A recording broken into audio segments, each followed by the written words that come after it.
শিক্ষাৰ্থীসকল আজি তোমালোকৰ পাঠ্যপুথিৰ আইদেউ সন্দিকৈ পাঠটিৰ বিষয়ে আলোচনা কৰিবলৈ ওলাইছো। পাঠটিৰ বিষয়ে আলোচনা কৰিবলৈ যাওঁতে প্ৰথমে তোমালোকে দুটা কথা মন দিবা। প্ৰথম কথাটো হ'ল জ্যোতিপ্ৰসাদ আগৰৱালাই প্ৰথম অসমীয়া বোলছবি জয়মতী নিৰ্মাণ কৰি উলিয়াইছিল।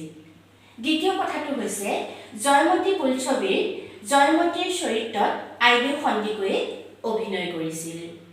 এতিয়া তোমালোকে গম পাইছা যে জয়মতীখনেই হৈছে প্ৰথম অসমীয়া বোলছবি আৰু জ্যোতিপ্ৰসাদ আগৰৱালাই সেই বোলছবিখন নিৰ্মাণ কৰিছিল আৰু তাত যিটো জয়মতীৰ চৰিত্ৰ আছিল সেই চৰিত্ৰটোত আইদেউ সন্দিকৈয়ে অভিনয় কৰিছিল। এতিয়া তোমালোকক পাঠটিৰ মাজেৰে আইদেউ সন্দিকৈ পাঠটিৰ মাজেৰে আইদেউ সন্দিকৈৰ বিষয়ে কিছু কথা তোমালোকক অৱগত কৰিছে।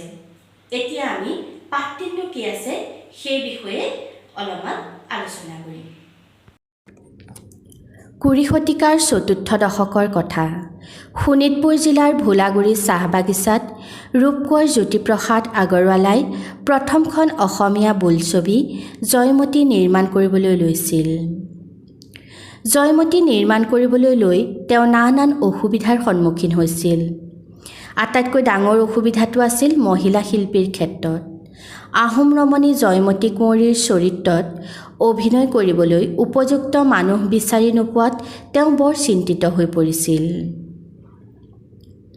জয়মতী বোলছবিৰ তিনিটা প্ৰধান মহিলা চৰিত্ৰ জয়মতী, ডালিমী আৰু পাটমাদৈৰ বাবে জ্যোতিপ্ৰসাদে আনকি বাতৰি কাকতত বিজ্ঞাপনো দিছিল। জ্যোতিপ্ৰসাদৰ এই চেষ্টাৰ কথা গম পাইছিল ডিম্বগোহাঁই নামৰ মানুহ এজনে।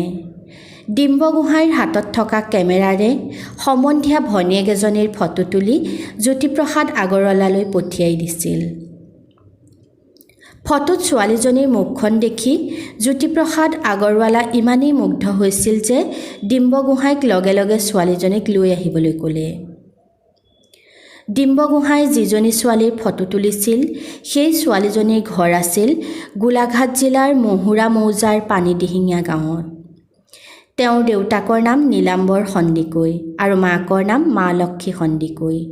1915 চনৰ চ'ত মাহৰ এটিক্ষণত ছোৱালীজনীৰ জন্ম হৈছিল। ছোৱালীজনীৰ পিছতে জন্ম হৈছিল আৰু তিনিটা ভায়েক কেশৱ, জয়চন্দ্ৰ আৰু মইনা। ডিম্বগোহাঁই ছোৱালীজনীৰ সম্বন্ধীয় ককায়েক আছিল। জ্যোতিপ্ৰসাদ আগৰৱালাৰ নিৰ্দেশ পাই ডিম্বগোহাঁয়ে ছোৱালীজনীক জাহাজ দেখুৱাম বুলি লৈ আহি গেলাবিল নৈয়েদি নাৱেৰে মহুৰাঘাটৰ পৰা ধনশিৰিলৈ আহি জাহাজত উঠি ডিম্বগোহাঁই আৰু ছোৱালীজনী একেকোবে উত্তৰ পাৰৰ গমিৰিঘাট পালেহি। ছোৱালীজনীয়ে একো ততেকে ধৰিব নোৱাৰিলে। ছোৱালীজনীৰ লগত আহিছিল চেমনীয়া ভায়েক কেশৱ। ছোৱালীজনীয়ে জাহাজ চাবলৈহে আহিছিল। জাহাজত উঠি এটা পাৰৰ পৰা আনটো পাৰলৈ যাম বুলি অহা নাছিল। জাহাজত উঠাৰ পিছত জাহাজখন যেতিয়া হঠাৎ চলিবলৈ ধৰিলে বায়েক আৰু ভায়েক দুয়োটাই কান্দিবলৈ ধৰিলে। ডিম্বগোহাঁয়ে তেতিয়া জাহাজখন পুনৰ পাৰলৈ আহিব বুলি ফাঁকি দিলে। পাৰ পোৱাৰ পিছতেই এখন লৰীত উঠি এইবাৰ আটাইকেইজন আহি এখন চাহ বাগিচা পালেহি। পিতৃ মাতৃয়ে গম নোপোৱাকৈ ইমান দূৰ আহিছে, গতিকে বায়েক আৰু ভায়েক হালৰ সেই ৰাতি একো খোৱাই নহ'ল, টোপনিও নাহিল, কেৱল উচুপি উচুপি কান্দি থাকিল। ডিম্বগোহাঁয়ে একো উপায় বিচাৰি নাপাই ছোৱালীজনীক বুজনি দিলে আৰু সঁচা কথাটো ক'লে এনেদৰে, তোক মই অসমৰ এজন ডাঙৰ মানুহৰ লগত চিনাকি কৰি দিবলৈ পানীদিহিঙীয়াৰ পৰা এই ভোলাগুৰি চাহ বাগিচালৈ লৈ আহিছোঁ। তেখেত হ'ল জ্যোতিপ্ৰসাদ আগৰৱালা। এই নামটো শুনিছ নহয়? ভাৰতৰ স্বাধীনতা আন্দোলনৰ এজন ৰনুৱা। চাহাবৰ দৰে নাথাকি দেশ স্বাধীন কৰিবলৈ দেহেকেহে খাটি কাৰাবৰণো কৰিলে। এইজন ব্যক্তিৰ ওচৰলৈকে তোক লৈ আহিছোঁ। জ্যোতিপ্ৰসাদ আগৰৱালাই জয়মতী নামৰ টকী এখন কৰিবলৈ ওলাইছে। এইখনেই অসমীয়া ভাষাৰ প্ৰথম টকী হ'ব। তাত তই নায়িকা হ'ব পৰাটো ডাঙৰ কথা। তোৰ নাম এই জগতত ৰৈ যাব। আমাৰ অসম দেশৰ মূলা গাভৰু জয়মতীয়ে অসমীয়া জাতিক ৰক্ষা কৰিবলৈ নিজৰ প্ৰাণ দিছিল। জাতিৰ গৌৰৱ বঢ়াবলৈ তই ভাও এটা কৰিব নোৱাৰিবি জানো? পিছদিনা পুৱাতেই জ্যোতিপ্ৰসাদ আহি ছোৱালীজনীৰ সৈতে কথা পাতিলেহি।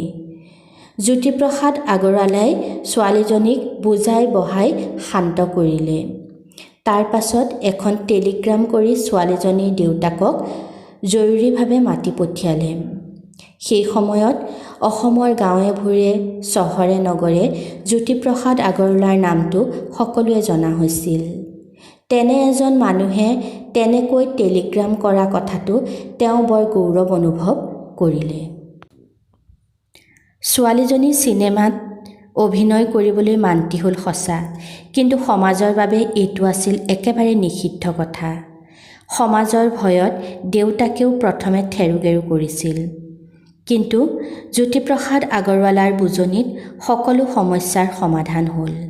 ৰূপ কোঁৱৰৰ সপোন বাস্তৱ কৰাত ছোৱালীজনীয়ে এটা গুৰুত্বপূৰ্ণ ভূমিকা ল'লে। ভোলাগুৰি চাহ বাগিচাত পূৰ্ণোদ্যমে জয়মতী চিনেমাৰ চিত্ৰগ্ৰহণ চলিল। অসম বুৰঞ্জীৰ অন্যতম চৰিত্ৰ জয়মতী আকৌ জীপাল হৈ উঠিল আগৰৱালাৰ চিনেমাত। নানা ঘাত প্ৰতিঘাত বাধা বিঘিনিৰ মাজেৰে চিত্ৰগ্ৰহণ সমাপ্ত কৰি তেওঁ প্ৰথমখন অসমীয়া চিনেমা নিৰ্মাণ কৰিলে। জয়মতীৰ যোগেদি অসমৰ সাংস্কৃতিক জগতত এটা নতুন যুগৰ সূচনা হ'ল। জয়মতী নিৰ্মাণ হ'ল ঠিকেই, কিন্তু অভিনয় কৰি ঘৰলৈ উভতাৰ পিছত জয়মতীৰূপী ছোৱালীজনীৰ অৱস্থা পানীত হাঁহ নচৰাৰ দৰে হ'ল। টকীত অভিনয় কৰাৰ বাবে তেওঁৰ ঘৰখনকো ৰাইজে এঘৰীয়া কৰিলে। তেওঁলোকৰ মতে ছোৱালীজনীৰ জাত গৈছে, সেয়ে তাই বৰ ঘৰত সোমাব নোৱাৰিব। তাইৰ সৈতে একেলগে খোৱা লোৱাও কৰিব নোৱাৰিব। ঘৰৰ সন্মুখতে এটা জুপুৰি ঘৰ সাজি ছোৱালীজনীক থাকিবলৈ দিয়া হ'ল। দেউতাকে বহুতো কাকুতি মিনতি কৰাৰ পিছতো ৰাইজৰ এনে শাস্তিৰ পৰা উদ্ধাৰ পাব নোৱাৰিলে। ছোৱালীজনীয়ে এনেকৈয়ে পিছৰ জীৱনটো আবিয়ৈ হৈ কটাবলগীয়া হ'ল। টকীত অভিনয় কৰাৰ বাবে জাত যোৱা, ৰাইজে এঘৰীয়া কৰা এই ছোৱালীজনীৰ নামেই হ'ল আইদেউ সন্দিকৈ, যাৰ নাম আমি এতিয়া শ্ৰদ্ধাৰে স্মৰণ কৰোঁ। জ্যোতিপ্ৰসাদ আগৰৱালাৰ সপোন বাস্তৱ কৰাত যিগৰাকী নাৰীয়ে জীৱনত ইমান ত্যাগ কৰিলে, যিগৰাকী অসমীয়া চিনেমাৰ বাট কাটি দিলে, তেওঁ সঁচাকৈ আমাৰ বাবে চিৰস্মৰণীয় এগৰাকী মহিয়সী নাৰী। 2002 চনৰ 17 ডিচেম্বৰৰ দিনা ইহলীলা সম্বৰণ কৰা আইদেউ সন্দিকৈ মহিয়সী অসমীয়া নাৰীৰ অন্যতম প্ৰতিভূ। ধন্যবাদ।